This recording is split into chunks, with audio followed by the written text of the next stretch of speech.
Assalamualaikum warahmatullahi wabarakatuh.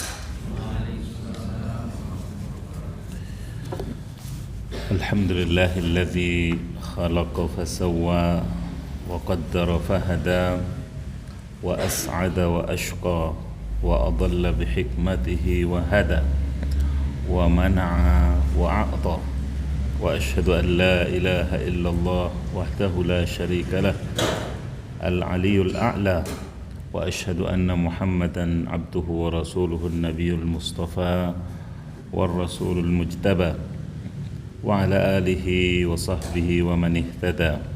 Ya ayyuhalladzina amanu taqullaha haqqa tuqatih wa la tamutunna illa wa antum muslimun. Ya ayyuhan nasu taqu rabbakumul ladzi khalaqakum min nafsin wahidah wa khalaqa minha zawjaha wa batha minhuma rijalan katsiran wa nisaa'a wattaqullaha alladzi tasaaluna bihi wal arham innallaha kana 'alaikum raqiba. Ya ayyuhalladzina amanu taqullaha wa qulu qawlan sadida yuslih lakum a'malakum wa yaghfir lakum dhunubakum wa may yuti'illaha wa rasulahu faqad faza fawzan 'azima. Amma ba'd, fa inna asdaqal hadithi kitabullah wa khairal hadi hadi Muhammadin sallallahu alaihi wasallam wa syarral umuri muhdatsatuha wa kullu muhdatsatin fi dinillahi bid'ah wa kullu bid'atin dhalalah. Ma'asyiral aba' wal ummahat wal ikhwa wal akhawat, kembali kita panjatkan puja-puji syukur kita kehadirat Allah Subhanahu wa taala atas berbagai limpahan nikmat karunia-Nya. Salawat dan salam kita haturkan kepada Nabi tercinta termulia Muhammad sallallahu alaihi wasallam. Begitu pula kepada keluarga beliau, para sahabat setia beliau dan seluruh pengikutnya. Jamaah yang dirahmati oleh Allah, kita lanjutkan kajian kita tentang Al-Asma Al-Husna, di mana pada kesempatan yang lalu kita telah berbicara panjang lebar tentang asma Allah yang tiga, Al-Qadir dan Al-Qadir serta Al-Muqtadir. Al-Qadir sebagai zat yang maha kuasa menentukan, Al-Qadir yang zat yang maha sempurna kekuasaannya, kemudian Al-Muqtadir zat yang maha cekatan dalam urusan hambanya. Sebelum poin terakhir atau manfaat dari mengimani ketiga asma ini, maka kita lihat apa yang ditulis di sini pada halaman 116 tentang asma Allah Al-Muqtadir sebagai adalah zat yang menampakkan kekuasaannya dalam menciptakan dan membuat sesuatu. Tidak ada satupun yang dapat menghalanginya. Maha tangkas sigap dengan kekuatan yang sempurna atas makhluknya. Semua kehendaknya pasti terlaksana sesuai dengan takdir, ilmu dan hikmahnya. Subhanallah, tidak ada kekuatan apapun yang bisa menghalangi kekuatan Allah Subhanahu wa ta'ala, dan juga kecepatan keputusan Allah Subhanahu wa ta'ala atas hambanya, termasuk ketika ajal misalnya yang telah Allah tuliskan pada seorang hamba, di mana hamba tadi barangkali masih punya seabrek dan sederet acara, cita-cita ataupun hal-hal keduniaan lainnya yang belum terlaksana, akan tetapi Allah Subhanahu wa ta'ala dengan takdirnya lebih cepat dari itu, dan semua kehendak Allah pasti terlaksana sesuai dengan takdir, ilmu dan hikmahnya. Jadi kehendak Allah itu pun dibangun di atas ilmu dan hikmah, tidak seperti kehendak makhluk yang di dalamnya ada kezaliman, kehendak makhluk.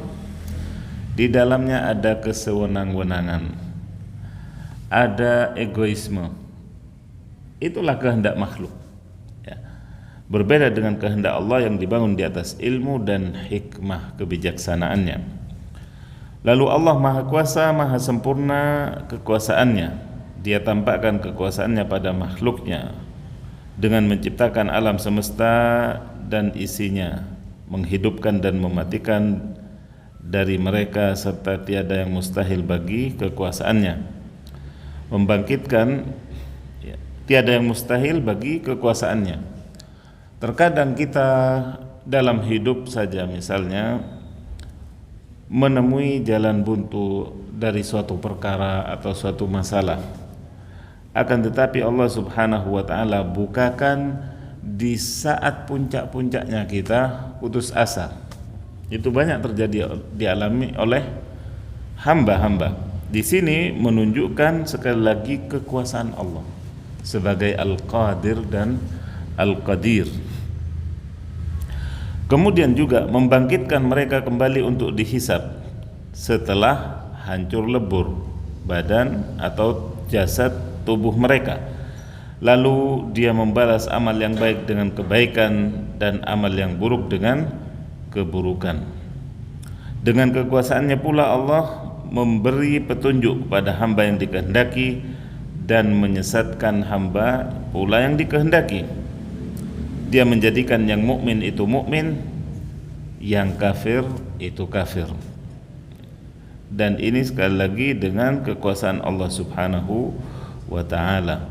Allah Maha Kuasa juga mengeluarkan dari orang yang kafir, bahkan pentolannya orang kafir, Abu Jahal, lalu Allah keluarkan dari sulbinya Ikrimah, atau sebaliknya na'udzubillah, dari pemimpinnya orang mukmin, bahkan dari sulbi seorang nabi ulul azmi Nuh alaihissalam, ya kan, kemudian keluar darinya anaknya yang membangkang dan seterusnya. Itulah contoh-contoh kekuasaan Allah yang mutlak dan kehendaknya. Dialah yang menjadikan Ibrahim dan keluarganya sebagai penyeru kepada tauhid dan hidayah. Namun dia pula yang menjadikan Fir'aun dan kaumnya sebagai penyeru ke neraka. Ini contoh lain, ini figur lain. Ibrahim alaihissalam dan keluarganya, putranya Ismail dan Ishak sebagai penerus kenabian dan kerasulan. Itulah keluarga yang Allah pilih untuk mendapat petunjuknya, untuk mendapatkan karunia-Nya. Sedangkan Fir'aun dan kaumnya atau bala tentaranya, para pendukungnya, Allah kehendaki untuk sebagai contoh buruk bagi kita-kita semuanya. Jamaah yang dirahmati oleh Allah,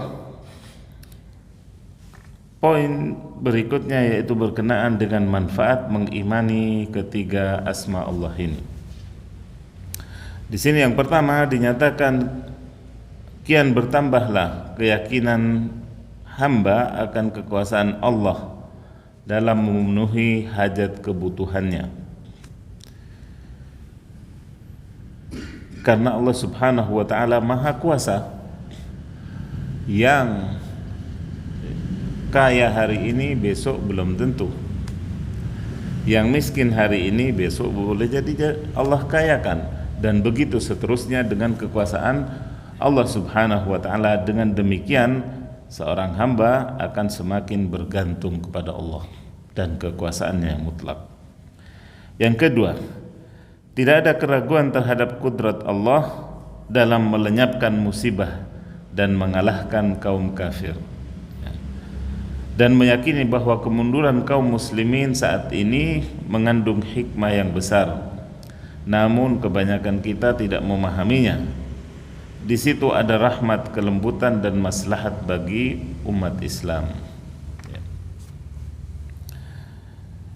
Ini berkenaan dengan keadaan kita saat ini, di mana Allah Subhanahu wa ta'ala menciptakan hambanya itu mukmin dan kafir untuk saling mengujinya. Yang mukmin diuji oleh yang kafir juga diuji dengan yang mukmin. Dan Allah Subhanahu wa ta'ala Maha Kuasa untuk menjadikan seluruh umat manusia ini taat, mukmin semuanya, ya. Namun itu Allah kehendaki di surganya, bukan di dunia ini.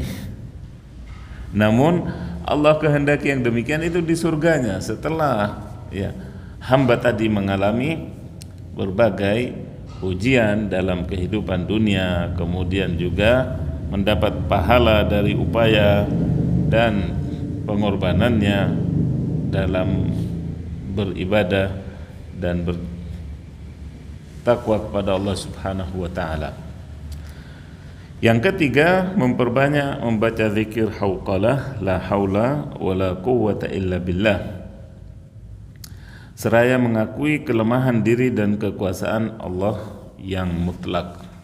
Karena sekuat-kuat hamba, baik itu fisiknya, baik itu ekonominya, baik itu kedudukannya, semuanya tidak ada artinya di hadapan kekuatan Allah Subhanahu wa ta'ala, ya. Maka tidak ada daya dan upaya kecuali dengan pertolongan Allah Subhanahu wa ta'ala.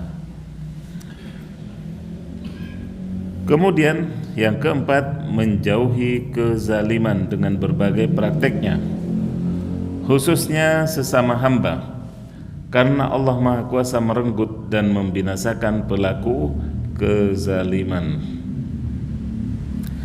Sebagaimana dinyatakan oleh Nabi SAW bahwasanya az-zulmu zulumat yaumal qiyamah, yang namanya kezaliman itu adalah kegelapan yang berlapis pada hari kiamat.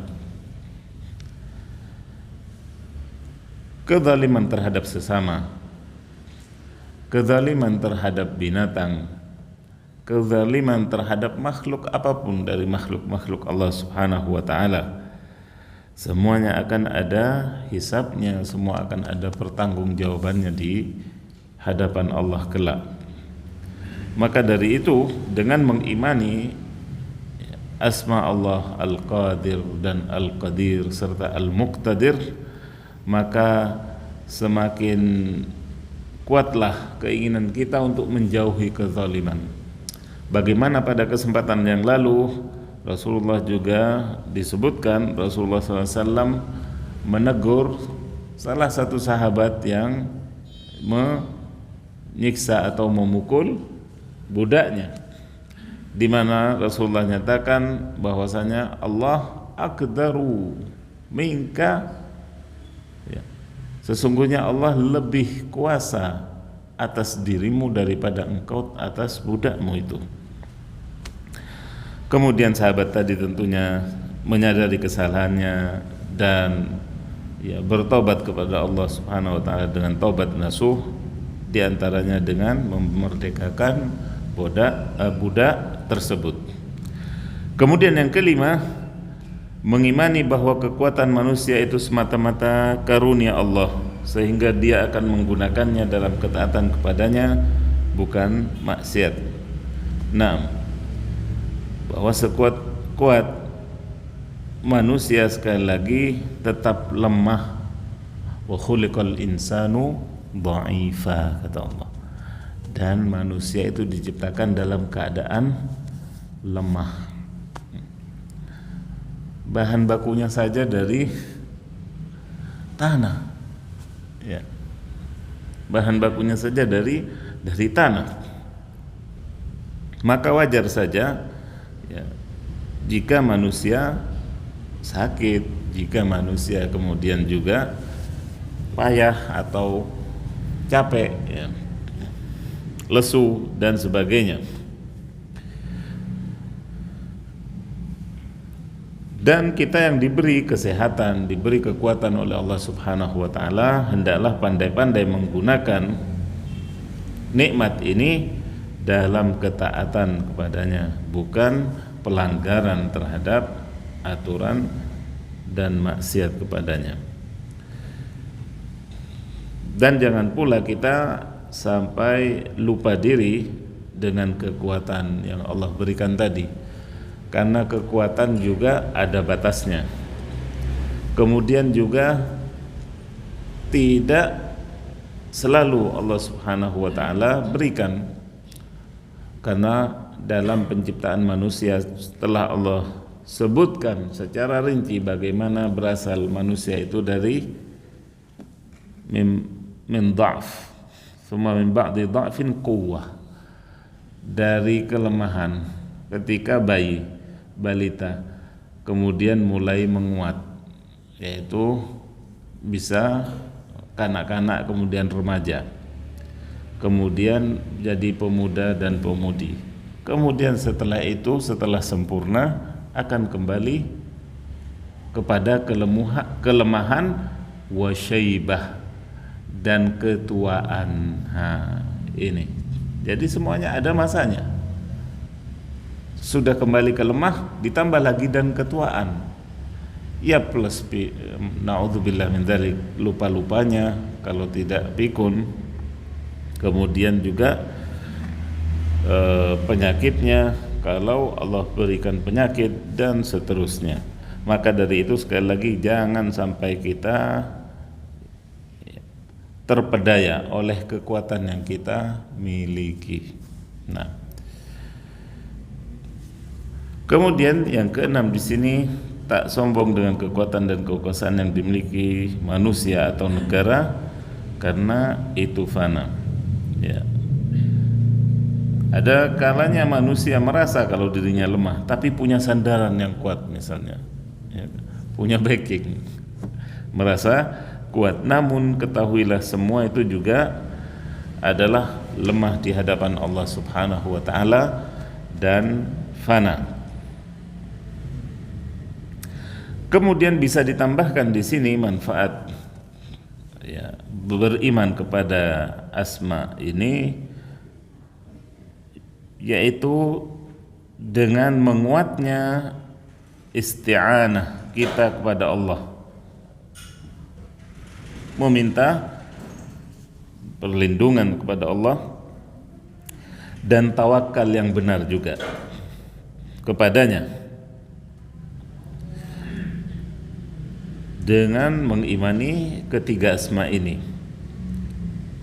sebagaimana wasiat Nabi kepada Ibnu Abbas radhiyallahu anhuma, wa'lam annal ummata law ijtama'at ala ay yanfa'uka bi syai'in lam yanfa'uka bi syai'in illa bi syai'in qad katabahu Allahu lak. Ketahuilah bahwasanya seandainya umat seluruhnya bersatu untuk memberikan manfaat kepadamu dengan sesuatu perkara sedikit, mereka tidak akan mampu memberikan itu kecuali itu sudah dituliskan oleh Allah untukmu. Sebaliknya juga, seandainya seluruh umat itu bersatu untuk memberikan kemudaratan, membahayakanmu, sungguh mereka tidak akan mampu kecuali kemudaratan itu telah tertulis atas dirimu. Kemudian juga manfaat berikutnya yang bisa ditambahkan adalah menyempurnakan kesabaran kita dalam hidup dan ridha terhadap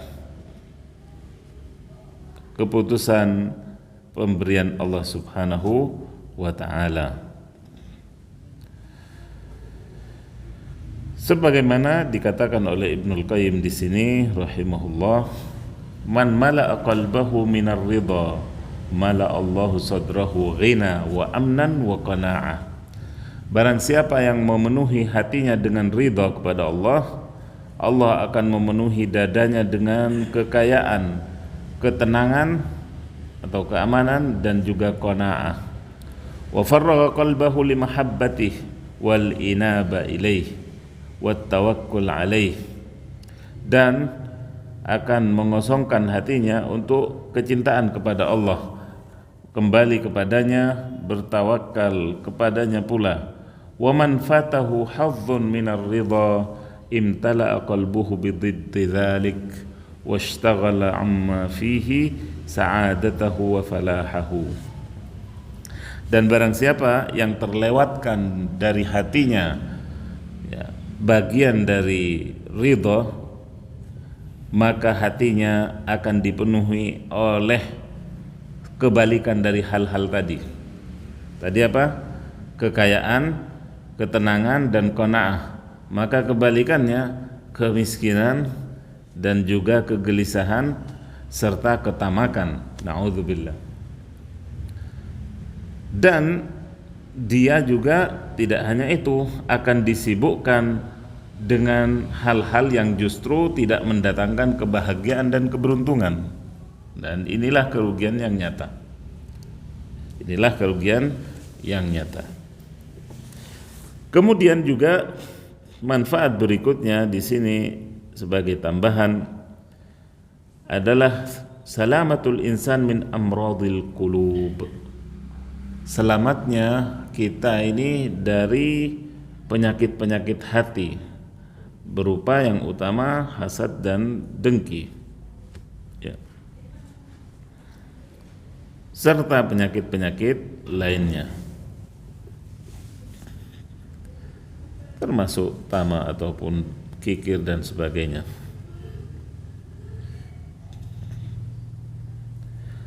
Kemudian juga tak kalah pentingnya adalah menguatnya tekad seorang hamba dan keinginannya untuk memperoleh kebaikan dan menjauhi atau lari dari keburukan ya. Ini manfaat mengimani ketiga asma tadi. Dan mungkin yang terakhir adalah husnul raja'illah wa dawamus su'al wal iktsar min du'aihi li'anna al-umura kullaha biyadihi. Akan mengilhami seorang hamba untuk banyak berdoa meminta kepada Allah ya, karena segala perkara berada di tangan Allah Subhanahu wa ta'ala. Akan banyak mengilhami kita untuk banyak meminta kepada Allah dalam doa-doa kita, karena segala perkara berada di tangannya. Jamaah yang saya hormati dan dirahmati Allah, kemudian kita beralih kepada asma berikutnya. Pembagian asma berikutnya yaitu asma al-husna yang membuahkan kesabaran dan ridha dengan keputusan Allah Subhanahu wa ta'ala. Jadi tiga asma itu mengakhiri bagian ketiga dari asmaul husna yang menumbuhkan rasa diawasi dan takut. Yang menumbuhkan rasa diawasi dan takut kepada Allah. Sekarang kita beralih ke bagian yang keempat atau D, yaitu tentang asma Allah yang membuahkan kesabaran dan ridha dengan keputusan Allah Subhanahu wa ta'ala.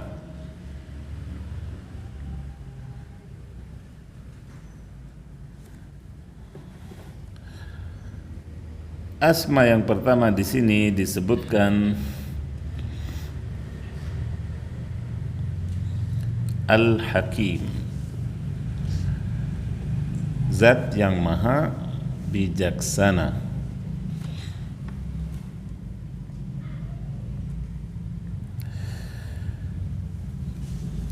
Asma ini tidak sedikit disebutkan dalam Al-Quran sebanyak 91 kali. Luar biasa.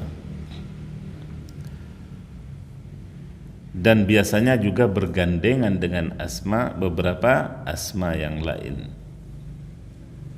Al-Azim, Al-Aziz, Al-Hakim, Al-Alim, misalnya Al-Khabir. Di surah Al-Jumu'ah ini misalnya Allah sebutkan asmanya Al-Hakim didahului oleh asmanya yang lain Al-Aziz, wa huwal Azizul Hakim. Al-Hakim secara bahasa berarti apa? Ilmu dan hikmah. Ilmu dan hikmah.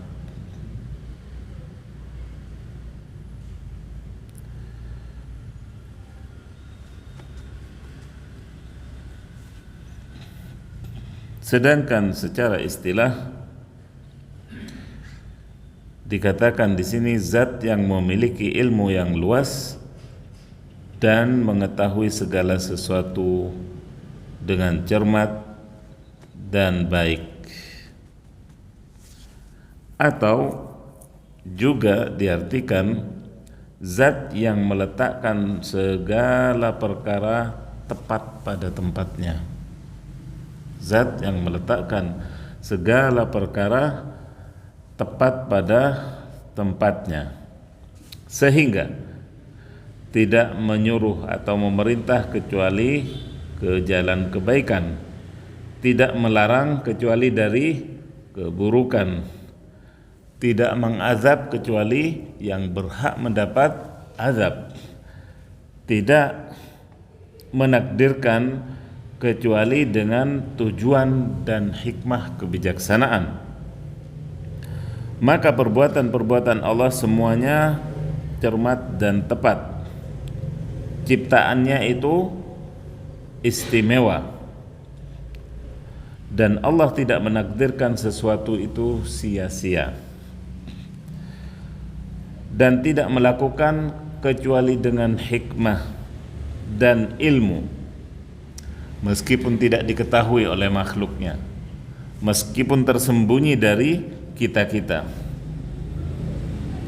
Allah menakdirkan hidup dan mati, surga dan neraka untuk hikmah yang mulia, yaitu ibadah.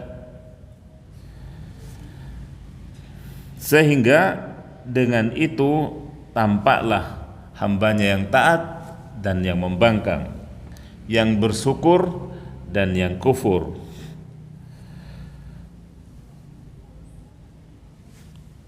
Dan barang siapa di antara hambanya menuduh Allah menciptakan tanpa hikmah dan menakdirkan tanpa tujuan, menyuruh tanpa maslahat, faqad dhalla wa ma hada, maka dia telah sesat dan tidak mendapat petunjuk, wa akhta'a wa asa, dan dia telah keliru dan berbuat buruk.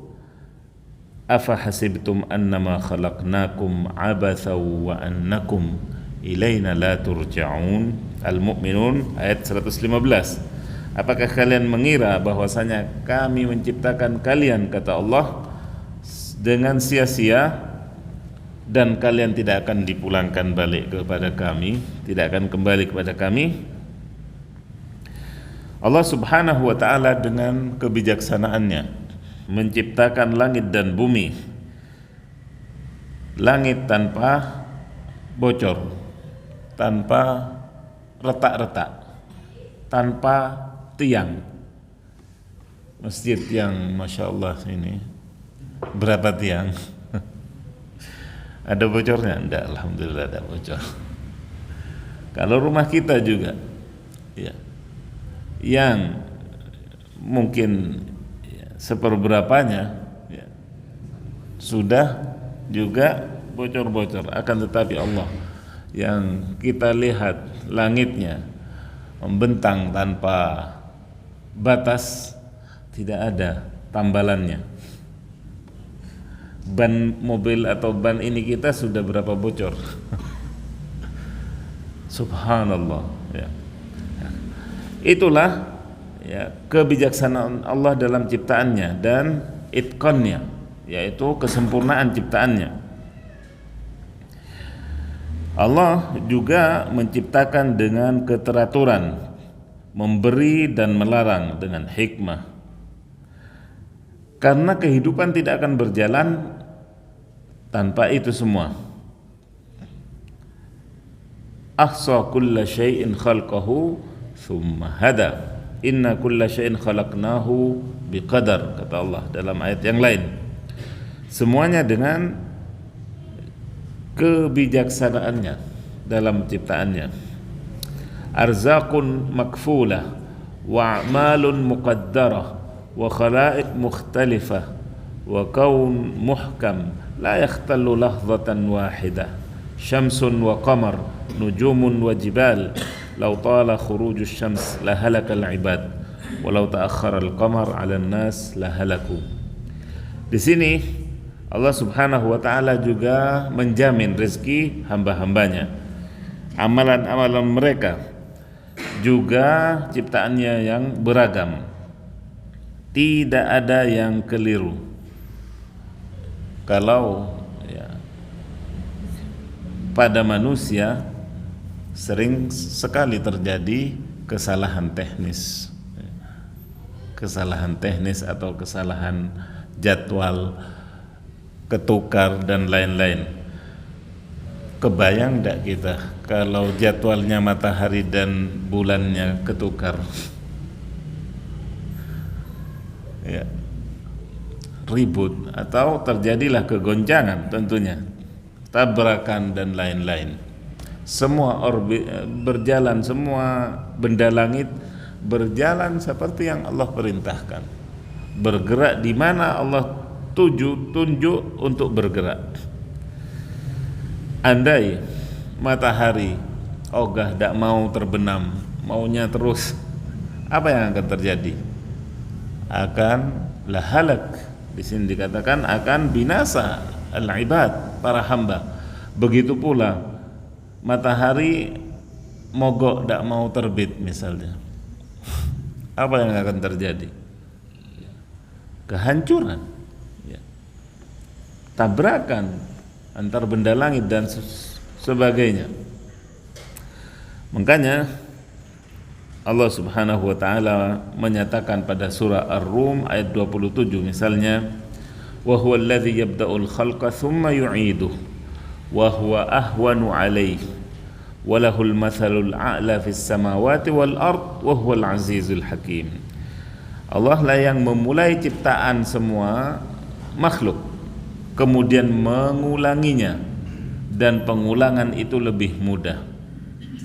Dan baginya perumpamaan yang tertinggi atau paling luhur dalam penciptaan langit dan bumi, sedang Dia zat yang maha perkasa lagi maha bijaksana. Allah yang memulai penciptaan kemudian mengulanginya. Manusia tidak ada contoh sebelumnya, Allah ciptakan. Makanya kemudian ketika Allah binasakan, Allah matikan, membangkitkannya lebih mudah.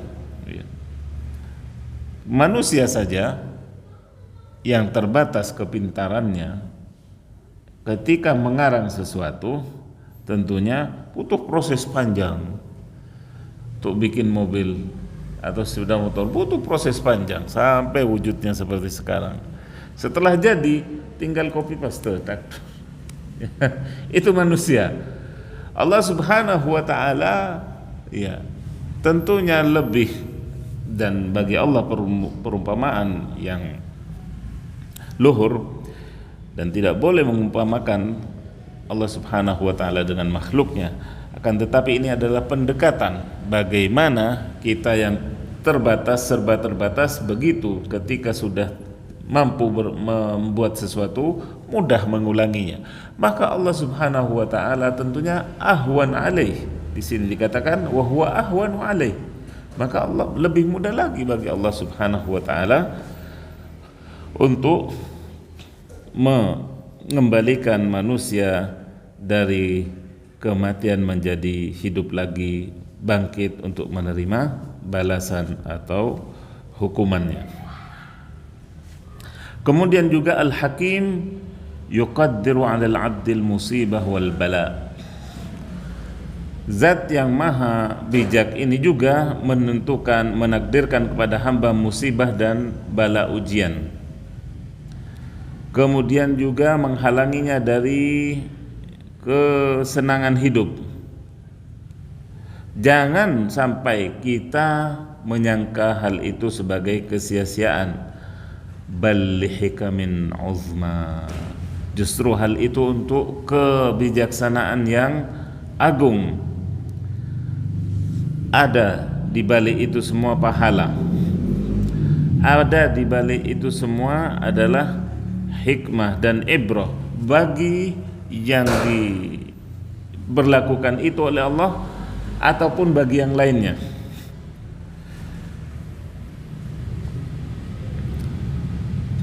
Misalnya di sini beberapa kasus ditunjukkan atau dicontohkan bagaimana seseorang, kejadian nyata di sini, seseorang yang mengalami kecelakaan lalu dibawa ke dokter. Ketika diperiksa oleh dokter, ternyata dia memiliki penyakit yang jauh lebih bahaya daripada luka ringan yang dialaminya. Artinya dengan musibah itu Allah menunjukkan atau ingin memberitahu bahwasanya hamba tadi punya penyakit yang tidak diketahuinya.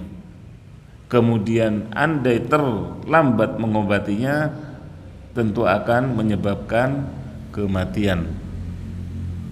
Ini adalah hikmah yang Allah kehendaki bagi hamba tadi. Kemudian juga bagaimana banyak kejadian dari orang-orang yang tertinggal pesawat misalnya, ternyata kemudian pesawatnya itu di mana-mana kejadiannya. Kemudian juga Allah Subhanahu wa taala dengan hikmahnya menjadikan kehidupan manusia itu beragam.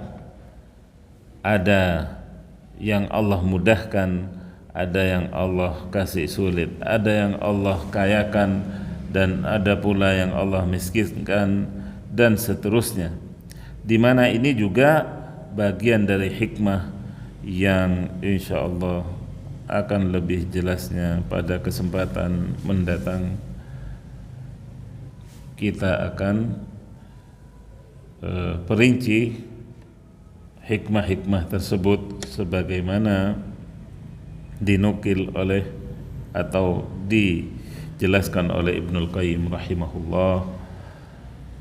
Demikian apa yang bisa saya sampaikan pada kesempatan kali ini. Mudah-mudahan bermanfaat. Terima kasih atas perhatiannya. Subhanakallahumma wa bihamdik, asyhadu an la ilaha illa anta, astaghfiruka wa atubu ilaik. Assalamualaikum warahmatullahi wabarakatuh.